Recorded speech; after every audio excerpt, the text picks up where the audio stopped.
Where did we leave off? Name and spelling.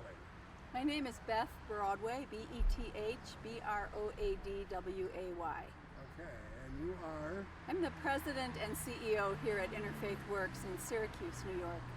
Okay, now, Interfaith Works, it's not just the refugee part, that's a portion of what you do here? Yeah, no, we actually were founded by religious and civic leaders in the civil rights movement to end racism and to build bridges of understanding across different faiths so that we could all have each other work together on the common issues of the day and bring justice to the community. And we've been doing that ever since. We have a Center for Dialogue, we have a Center for Refugee Resettlement and Health and Integration for Refugees, and we also serve frail elders. Yeah. Now you mentioned you were talking about the Onondaga Nation. I heard you. Yes. I was half doing something. I didn't hear you in the background talking, and Hank mentioned the fact that we have members of the Sioux Nation involved in this. How much of the Onondaga community do you guys work with? Well, we do a lot with the Onondaga Nation, and we always acknowledge that these lands right here are the ancestral lands of the Onondaga people, and they are part of the Haudenosaunee Confederacy here in upstate central New York. And the land was taken from them. They are still under treaty with the U.S. government that this is their land. So we simply acknowledge that and acknowledge what has happened to people because of colonization. Well, now you have people coming here all the time. They're obviously refugees. Now, are you a place where they go after they come here? Or no, we actually pick them up at the airport. We find a home for them and furnish it for them before they get here. We make sure that if they have a family member here or people from their own nations, that there's a hot meal that's provided for them on the night of their arrival, and then we work with them over the next 6 months to help them get registered for school, get their English, find a job, kind of figure out how to work in the community, how to navigate the community, where to go shopping, how to use U.S. money, all of those things. Yeah. No, it's obvious the language is a big barrier, a big hurdle to jump over. What besides the obvious things of food, place to live, what mentally, there's got to be some sort of processing that you guys deal with. Absolutely. Having to come from one place that they obviously were not enjoying themselves to another place where they're looking for the hope and a new place to live. Yeah, refugees come because they are trying to start their lives over, and the life that they were living is no longer tenable because of war or famine. Maybe there's been a geographic crisis. Maybe there has been terrorism in their villages. So they come because they want a better chance for themselves and for their children, and to start their lives over and to get out of the danger of where they were. So you're right that they come with mental health issues. They need to be able to be listened to be in groups of people where they can talk about the trauma that they experienced. We do provide mental health services for refugees for a long time, not just short term, but we get them referred to services here in the community. And if people were injured during the war or have a heart condition, we can work with them for long term to make sure they get the medical care that they need. We also have family wellness programs, and we support families to stay together and to provide extra things for the families that help make it easier for them, like we provide diapers, things like that. Yeah. Well, I was talking to, I don't know their name, it was the second person I talked to, and she had left the military. They had a problem, they burned their house, they ended up coming here, and having that kind of trauma would have an effect on them. I recently talked to some Vietnam veterans, and they were talking about the post-traumatic stress syndrome. Right. They must have something similar to that. Yes, I think you're absolutely right. Post-traumatic stress can come out of these situations. You may have been traumatized, you may have been raped, you may have been beaten, you may have had to hide for months and flee. It's not good. So we try to be a soft landing place where they can get a new start. Yeah. Now, a project like this, it's music, how does that help? We're part of a wide network of different faith communities, and all faith communities have uplift for song, whether it's in a black church or it's in a temple or it's we just had a service for the Ukrainian community, and they had several choirs there. You know, song is for the human spirit. Song is for us to lament. song is for us to have celebration and joy, and this song is going to unite us across the world. Well, I mean, I think it has in some degree as we go forward. Anything you want to add or talk about? No, that's great. Well, how long have you been the president here? I've been the president in the organization. I've been in the organization for over 20 years, and I've been the president for 12. Oh, okay. Well, so you met a lot of people from a lot of places. Yes, and I also had a long career in the YMCA in Chicago. So I was very happy when Hank reached out to us because I love the YMCA. Well, you sound like a globetrotter because maybe, unless of course I'm missing this, did you say you were from Mississippi? Chicago. Oh, I thought you said when you were talking. No, it's one of the other women. Oh, Was from okay.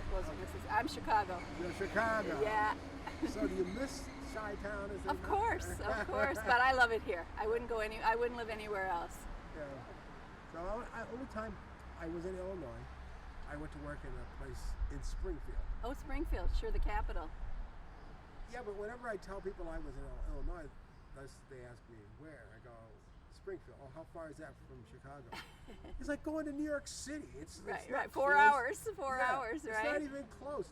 So they're asking me like, it's like when you're from New York and you tell them, how far is that from Brooklyn? Brooklyn, it's like 5 hours away. Yeah. So when you mentioned Chicago, I go, wow. I remember I went there a couple of times. Yeah, I'll take that. I went there a couple of times, but I thought I was going. If I can get your name and the spell. Oh, hang on a second. That didn't happen while we were singing. Okay, give me your name and who you are. I'm Reverend Susie Hariff, and I pastor 2 churches in the Camillus area. I need the spelling of your name. Okay, SUZIHARRIFF, like in French fry. Oh, okay. And go ahead. What do you do? I am a pastor, and part of our mission work is done in Rwanda as part of the Healing and Reconciliation Project. In where? Rwanda. Rwanda. Mm-hmm. And you're here at the Interfaith also? Nope, I pastor a church in a nearby town. Oh, So, okay. yeah. Well, I feel like I'm in a game show. Oh, no, it's a nearby town. Well, it's Camillus. Camillus, okay. Wow. So how do you think a song like this would be able? You're a pastor, so you must get up there and talk and sing to a group of people. A song like this reaches a group of people, singing and talking, singing like you guys were today. Yeah. What kind of an impact do you think it can have? Well, I think that being able to come together to do a song like this from a variety of different religious traditions and backgrounds, and I'll wait.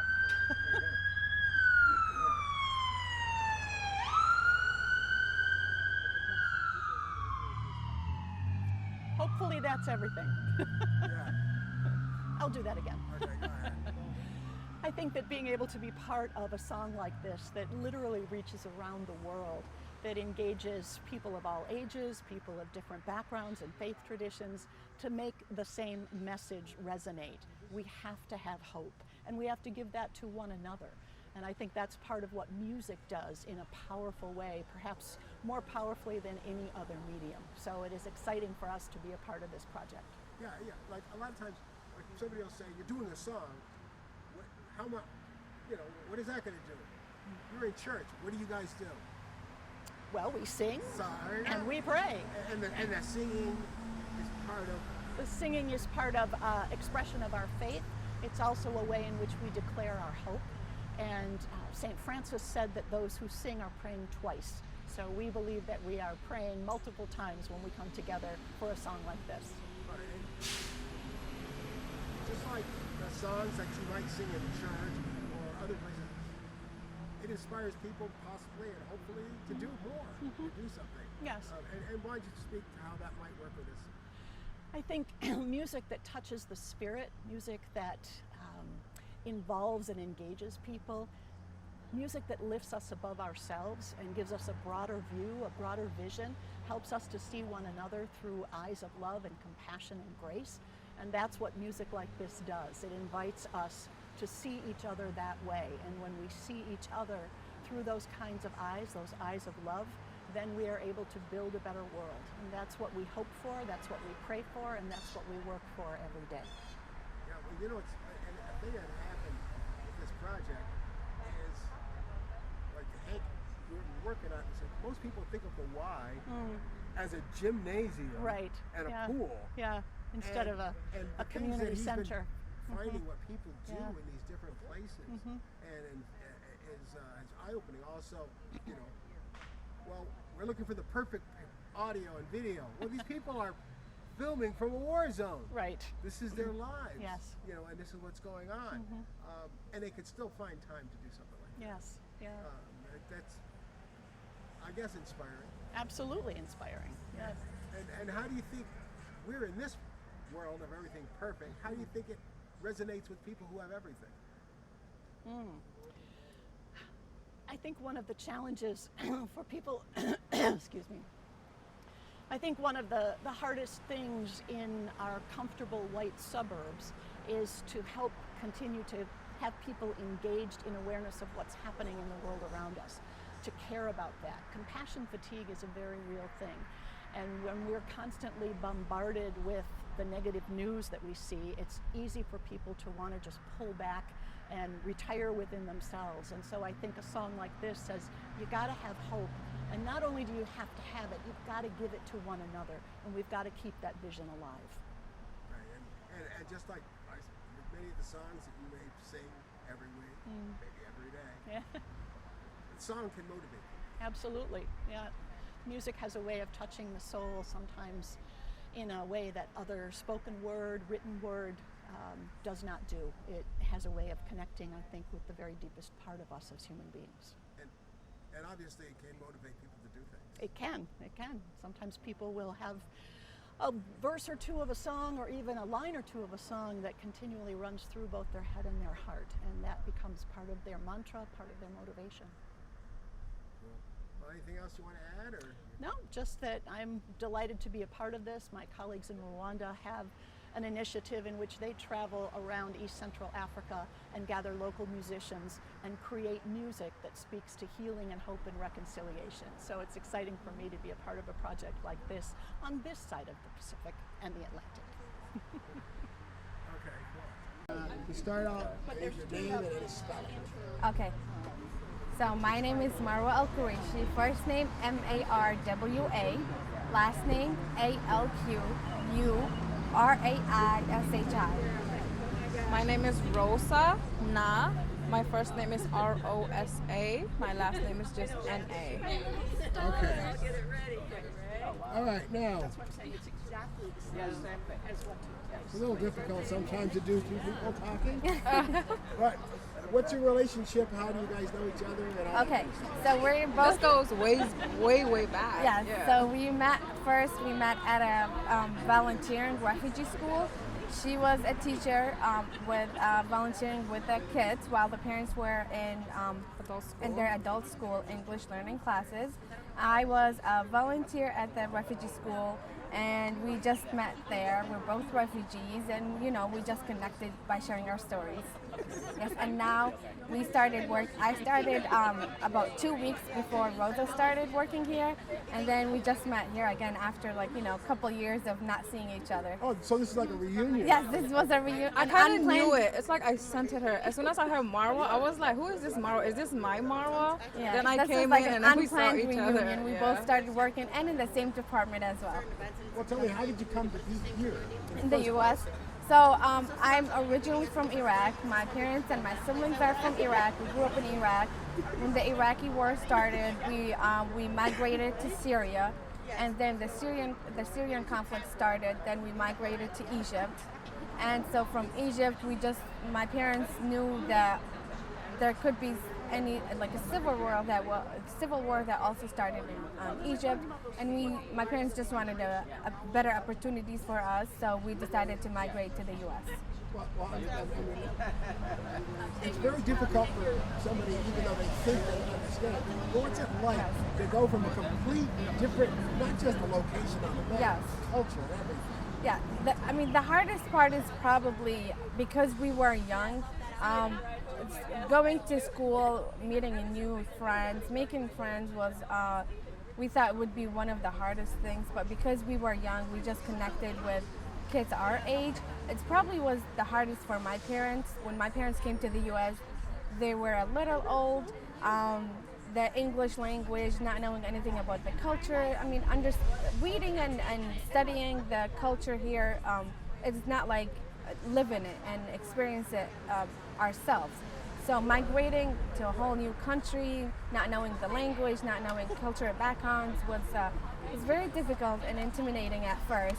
But thankfully, connecting with other refugees and people from the community made it a lot more easier. What about you? So I'm originally from Thailand. My parents are refugee from Burma.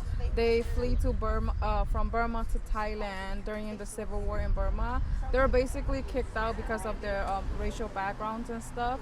So we stayed in Thailand my whole childhood. The first camp my families were in was burned by the Burmese soldiers. So they had to flee to another camp, which we resettled until I was 7. And then we came to the U.S. and we were resettled in Rochester, New York.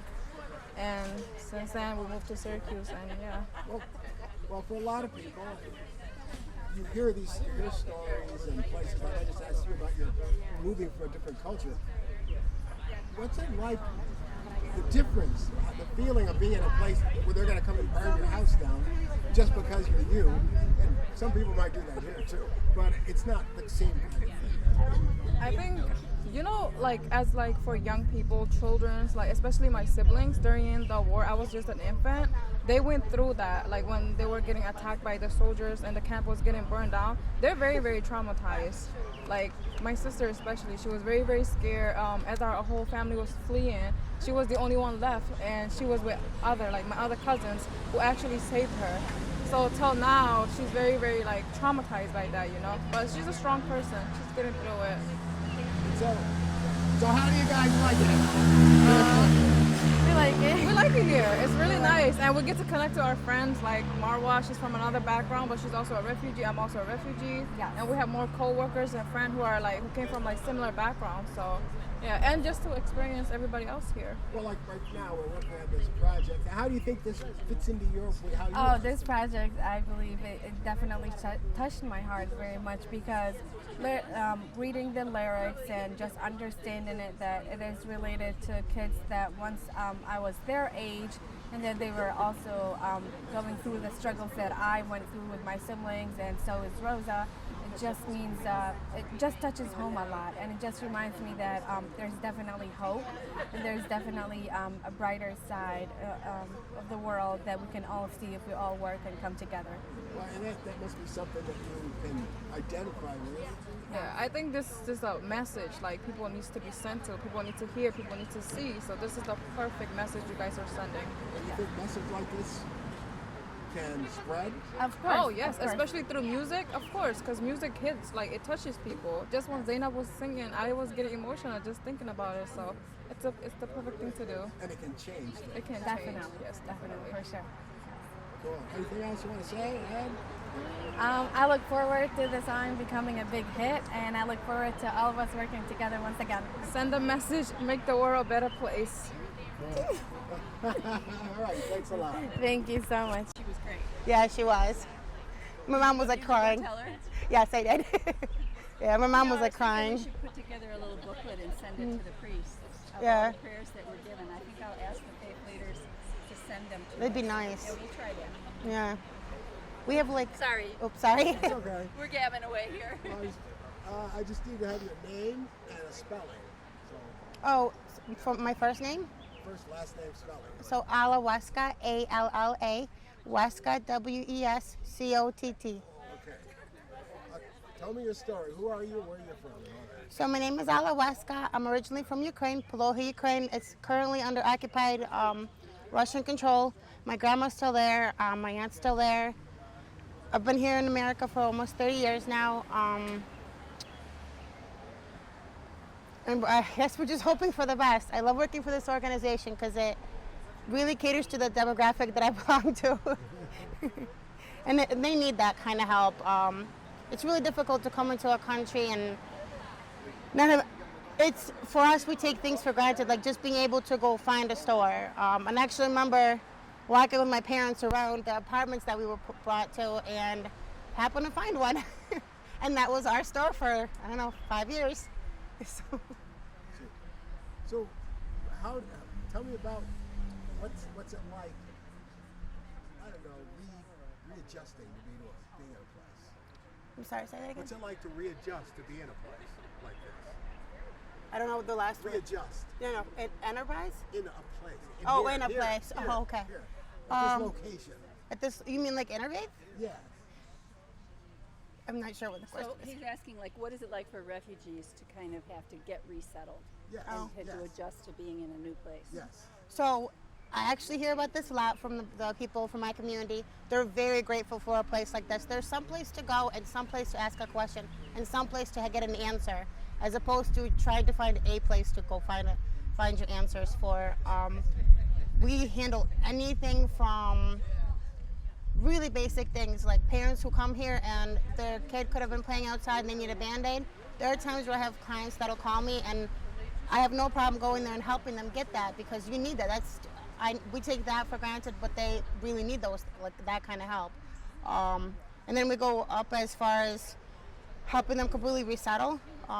So the help completely varies, but I definitely think this place like this makes their life so much easier. And I know interfaith caseworkers definitely hear that from their clients. I constantly have messages and text messages from them saying, "Oh, thank you, I'm so glad that you helped me. I'm glad that there's a place like this." That's normally like the second or third message you get from a client once they come in contact with a place like that. Well, I was setting up and you had some term, Yuki. Yuki. What the heck is a Yuki and where does that phrase come from? So a Yuki, somebody Ukrainian. I know, I want to say it's kind of how you use it. I personally have a shirt that says Yuki on it. My kids do, my husband does, even though he's not Ukrainian at all. He's completely American. He's not even quite sure what his background is because he's so mixed. But it's definitely a term of endearment, I guess, or it's like kind of feels like home, like it's because Ukrainian is like an American word because Ukrainian. So Ukrainian is an American word, but Yuki is ours. Yes. Yeah, we Americanized it. Yeah. Well, so you were singing in the song that we're working on. How do you think something like this can affect people in distant places, more than just singing a song? I think things like that are very important. Just the simple visibility of the issues people have and being able to connect on a human level. Something like music always brings people together. The tone of a song can have you have feelings that you would not otherwise have. And it's when the words add to that, I was having a hard time not crying. Well, you know, one thing that I mentioned, people are always going like, well, how much is a song? How important can a song be? I think it's very important. How come every country has a national anthem? Exactly. Ooh, yes. Ooh, must be a reason. Yes. It must make a difference. Yes, absolutely. Yep. So, anything you want to add? Just pray for Ukraine, and we hope that those people do not want to be displaced. They just want the conflict resolved and to go back to their homes. And most of them are really just hovering around Ukraine borders, waiting to be let in. Well, I have a question. Now, when did you say you were from Ukraine? I came in 92. In 92? Mm-hmm. What was it like? I'm asking. I mean, I was a kid, so for me it was a new place, new things. I remember hearing my parents, like when you go to bed, and it's for a 9-year-old, it's hard to just fall asleep. So you hear your parents talking, the concerns that they had. But to you, it's like, even though you're in the family, it's like an adult problem. I definitely remember, I vividly remember my first day of school, and people kept trying to talk to me louder and slower, and that just doesn't work. Isn't that amazing? Yeah. And I want you to, I'm going to, I'll say it a little louder. I want you. But I definitely see that where people were trying to make some kind of connection with me, yeah. Well, I get a kick out of that because I always tell people who have pets, do you really think the dog knows you're saying, do you want to eat? He's looking at you going, what is wrong with this? Well, a smile is universal, and I could tell they were trying to be friendly. So, but I think they were, because you could tell they would do the hi, smile, try to show me things. I remember them showing me toys. So it was definitely not a negative thing. It was definitely them trying to make a friend. Yeah. Yeah. And do it without English, without a language barrier Yes. right there. Yeah, you know what? I actually learned pretty fast. I think it's because I had a lack of Ukrainian kids around me. So it was kind of, not, I don't want to say forced, but it was also fun because you're not just learning English, you're creating friends and memories. And actually, I'm still friends with some of those friends. Yes. Actually, since fourth, yeah. Yeah. We still get together every weekend. Yeah, I just realized that. Yeah. Okay. Yeah. Cool. All right. Well, you're next. Okay.